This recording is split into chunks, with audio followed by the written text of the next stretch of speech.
নির্বাচন কমিশন, সংবিধান সহ এই ক্ষেত্রগুলো যেখানে সুন্দর একটা নির্বাচন, আমাদের বাংলাদেশের যে মানুষের চাওয়া পাওয়া আকাঙ্ক্ষা, এত হাজার হাজার মানুষ মায়ের কোল খালি হয়ে গেল, সন্তান হারা হলো, যে আমাদের আশা আকাঙ্ক্ষা নিয়ে এটা বাস্তবায়নের জন্য এই প্রয়োজন সংস্কারগুলো আগে হবে, তারপর নির্বাচন হবে। এটা আমাদের প্রথম থেকে এই দাবিটা ছিল এবং সেই সময়টা আমরা কিন্তু বারবার বলেছি যেটা 1 থেকে 1.5 বছরের বেশি লাগার কথা না। এবং আমরা দৃশ্যমান দেখব যে বর্তমান অন্তর্বর্তীকারী সরকার তারা এই সংস্কারের কাজটা দৃশ্যমান করছে কিনা। কারণ আপনাদের যে ভিতরে একটা চাপা ব্যথা ছিল যে 5ই আগস্টের আগে আমাদের ইচ্ছা থাকা সত্ত্বেও আমরা আমাদের সঠিক সেই সংবাদগুলো পরিবেশন করতে পারি নাই। আজকে 5ই আগস্টের পরে আলহামদুলিল্লাহ আমরা সেগুলো পরিবেশন করার মতো সুযোগ পেয়েছি। বিধায় ইসলামের যে আগে বিট করার ব্যাপারে বা ইসলামের পক্ষে সংবাদগুলো পরিবেশনের ব্যাপারে আপনাদের যে বাধা নিষেধগুলো বা সুবিধা অসুবিধাগুলো ছিল 5ই আগস্টের পরে আলহামদুলিল্লাহ অনেকটাই সে পথ পরিষ্কার হয়েছে, বাধা অনেকটাই আলহামদুলিল্লাহ নাই। আপনারা আগ্রহ করে এই বিটটা যেহেতু বেছে নিয়েছেন, এই জন্য আমরা আপনাদেরকে আমাদের পক্ষ থেকে অসংখ্য ধন্যবাদ জানাচ্ছি। এর জন্যে যে ইসলাম তো আল্লাহ রাব্বুল আলামিন আমাদেরকে সৃষ্টিকর্তা পাঠিয়েছেন শান্তির জন্য। এটা শুধু মুসলমান নয়, অন্য অন্য যে ধর্ম অবলম্বী রয়েছে আমাদের দেশে, বাংলাদেশ যারা সংখ্যার দিক থেকে লঘু রয়েছে তাদের ব্যাপারেও শান্তি।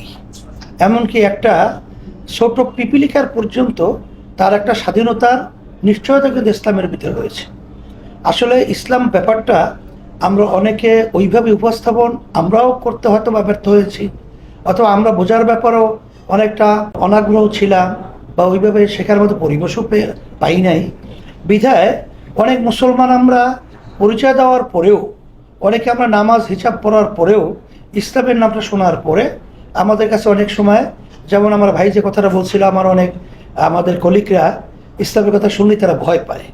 আসলে বাস্তবতা ইসলাম আসছে মানুষের শান্তির জন্য, এবং এটার ভিতরেই দুনিয়াতে বা আখিরাতে শান্তি এবং এর মধ্যেই মুক্তি। তার বাস্তবতা আমি বেশি লম্বা উদাহরণ না দিয়ে, এই 53 বছর বাংলাদেশ স্বাধীনতার পরে যারা দেশ পরিচালনা করেছে তারা কিন্তু ইসলামী নীতি আদর্শকে ধারণ করে তারা দেশ পরিচালনা করে নাই। তারা কিন্তু বিভিন্ন বিজাতি বলেন, মানব রচিত যে নিয়ম তান্ত্রিকতা আছে, আদর্শ আছে, এটা নিয়েই কিন্তু আসলে মূলত দেশ পরিচালনা বা রাজনীতি করেছে। এর মাধ্যমে আমরা যা পেলাম, এর মাধ্যমে মানুষের যে চাওয়া পাওয়া, এটা বাস্তব আমরা কিছু না পাওয়ায় 53 বছরে এইটাই বাস্তব প্রমাণ হলো ওই নীতি আদর্শের মাধ্যমে শান্তি আসতে পারে না।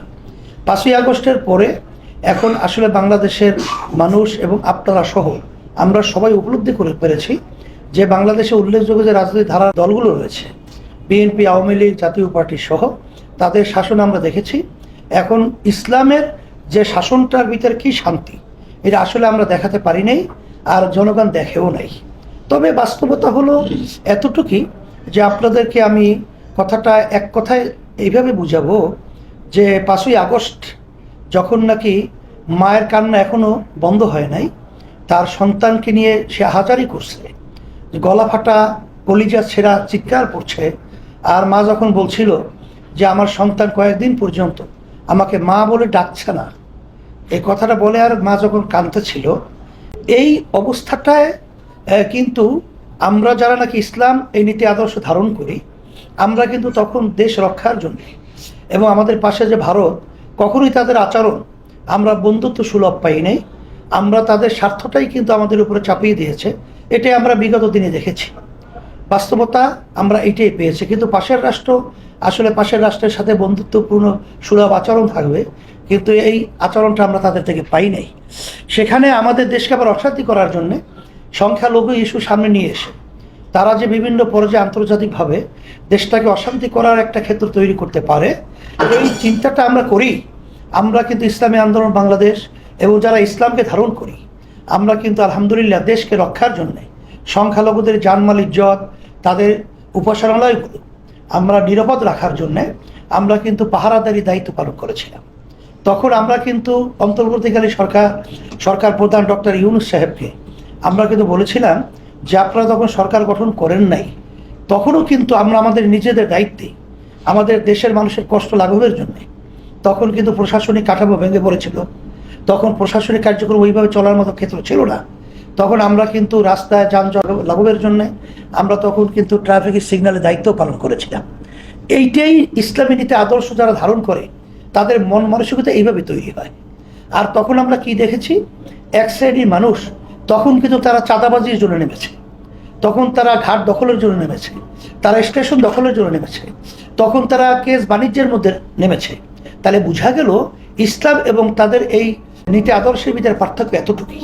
সেই হিসাবে আপনারা যেহেতু আলহামদুলিল্লাহ 5ই আগস্টের পরে ইসলামী নীতি আদর্শ এটাকে ফুটিয়ে তোলার জন্যে এবং সাধারণ মানুষের এটাকে আন্তরিকতা তৈরি হওয়ার জন্যে আমাদের সাথে যে হৃদ্যতাপূর্ণ আলোচনাটা আপনারা করার জন্য যে পরিবেশ তৈরি করেছেন, এই জন্য আপনাদের সকলকে আমরা ধন্যবাদ জানাই এবং আশা করি যে এর মাধ্যমে এই দেশ যে রাজনীতি যে উদ্দেশ্যে মানুষ করে সেটার বাস্তবতা হলো এতটুকুই যে ইসলামী নীতি আদর্শের মাধ্যমেই আসলে রাজনীতির স্বার্থ এটা বাস্তবতা হয়। এবং আগামী জাতীয় নির্বাচনের ব্যাপারে আমরা পরিষ্কার বলেছি, বাস্তবতাও তাই। কারণ আমরা 53 বছর নির্বাচন দেখেছি, সেই নির্বাচনের মধ্যে আসলে যোগ্য লোকগুলো তারা নির্বাচিত হয়ে জনপ্রতিনিধি অনেকাংশে হতে পারে না। সেখানে কালো টাকার দৌরত্ব, পেশি শক্তির দৌরত্বের কারণে সেখানে কিন্তু মানুষ যাকে পছন্দের সে অনেকাংশে কিন্তু তাদের মতামত সেখানে প্রকাশ করতে পারে না, তাদের টাকা এবং পেশি শক্তির কারণে। এখন আমরা আসলে বাস্তবতা যেটা দেখেছি যে সংস্কার সর্বক্ষেত্রে বলতে প্রয়োজনীয়, যেখানে যেখানে সুন্দর নির্বাচন করার জন্য পরিবেশ, সেইটা সংস্কার অত্যন্ত জরুরি। প্রশাসন যেখানে নাকি দলীয়করণ এবং যেটা নাকি অসুন্দর নির্বাচনের ব্যাপারে যারা সহযোগিতা করেছে তাদের ক্ষেত্রটা পরিষ্কার হওয়া দরকার। সংবিধানের মধ্যে 71-এর পর থেকে আমরা দেখেছি বারবার ক্ষমতায় যারা গিয়েছে পেশি শক্তি এবং তারা বিভিন্ন ফ্যাসিস্ট চরিত্রের কারণে তারা সংবিধান নিজেদের স্বার্থে তৈরি করেছে। এই সংবিধানের ভিতরে পরিবর্তন দরকার, এর যেন জনগণের কল্যাণের সংবিধান হয়, দেশের কল্যাণের সংবিধান হয়। এটাও পরিবর্তন সংস্কারের জন্য জরুরি, এটা সংস্কার দরকার। এবং বিশেষ করে প্রশাসনিক, নির্বাচন কমিশন, সংবিধান সহ এই ক্ষেত্রগুলো যেখানে সুন্দর একটা নির্বাচন আমাদের বাংলাদেশের যে মানুষের চাওয়া পাওয়া আকাঙ্ক্ষা, এত হাজার হাজার মানুষ মায়ের কোল খালি হয়ে গেল, সন্তান হারা হলো, যে আমাদের আশা আকাঙ্ক্ষা নিয়ে এটা বাস্তবায়নের জন্যে এই প্রয়োজন সংস্কারগুলো আগে হবে, তারপর নির্বাচন হবে। এটা আমাদের প্রথম থেকে এই দাবিটা ছিল এবং সেই সময়টা আমরা কিন্তু বারবার বলেছি যেটা 1 থেকে 1.5 বছরের বেশি লাগার কথা না। এবং আমরা দৃশ্যমান দেখব যে বর্তমান অন্তর্বর্তীকালীন সরকার তারা এই সংস্কারের কাজটা দৃশ্যমান করছে কিনা, তাদের কোনো অবহেলা আছে কিনা। যদি অবহেলা থাকে তাহলে আমরা কিন্তু সে ব্যাপারে আলোচনা করব। আর কাজ করতে গিয়ে হয়তো বা কিছু কম কিছু বেশি সময় লাগতে পারে, এটা যৌক্তিক হলে এটা আমরা মেনে নেব, আর যৌক্তিক না হলে আমরা সে ব্যাপারে আলোচনা করব। আর সাথে সাথে আপনার স্থানীয় নির্বাচনটা আমরা আগে চেয়েছি এর জন্য যে আমরা ক্ষেত্রটা দেখতে চাই যে জাতীয় নির্বাচন আসলে স্বচ্ছ হবে কি হবে না, সুন্দর পরিবেশ জনগণের আমাদের চাওয়া পাওয়া সেভাবে হবে কি না, সেইটা দেখারও একটা পরীক্ষা হিসাবে স্থানীয় নির্বাচনটা আগে হওয়া দরকার। আর দ্বিতীয় নম্বরে যখন নাকি এই পদ্ধতিতে নির্বাচন হয়, যখন নাকি সরকার ক্ষমতায় যায়, তাদের দায়িত্বে যখন স্থানীয় নির্বাচন হয় তখন দেখা গেছে তাদের ওই কালো টাকা এবং পেশি শক্তিটা ব্যবহারের মাধ্যমে ভালো জনপ্রতিনিধি তারা কিন্তু নির্বাচিত হয়ে অনেকাংশে আসতে পারে না। সেই হিসেবে আমরা চাইতেছি যে আগে স্থানীয় নির্বাচনটা হবে, তারপরে জাতীয় নির্বাচন হবে। এইটা হচ্ছে আমাদের মূল এই নির্বাচনের ব্যাপারে কথা, সংস্কারের ব্যাপারে এইভাবে কথা। আর ইসলামী দলগুলো আমরা প্রথম থেকেই আমরা বলে আসছি, সেই কার্যক্রম এখন আমাদের চলমান আছে যে ইসলামী যে দলগুলো আছে আমরা নির্বাচনের সময় জাতির কাছে, মানুষের কাছে, ভোটারদের কাছে একটা বাক্সজনে পাঠাতে পারি, সেই সিদ্ধান্ত এবং সেই ঘোষণা এখনও আমাদের আছে এবং কার্যক্রম সেভাবে চলছে।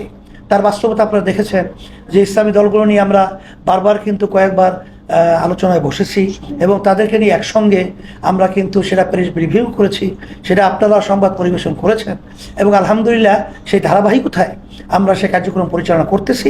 আর সাথে সাথে যারা দেশ প্রেমিক এবং মানবতা প্রেমিক এবং দেশের কল্যাণ চায়, যদি প্রয়োজন হয় তাদেরকে আমরা পরামর্শ ভিত্তিক আমরা দেশ গঠন করার ব্যাপারে মানুষের কল্যাণের জন্য আমরা সে পথটাও কিন্তু খোলা রাখছি।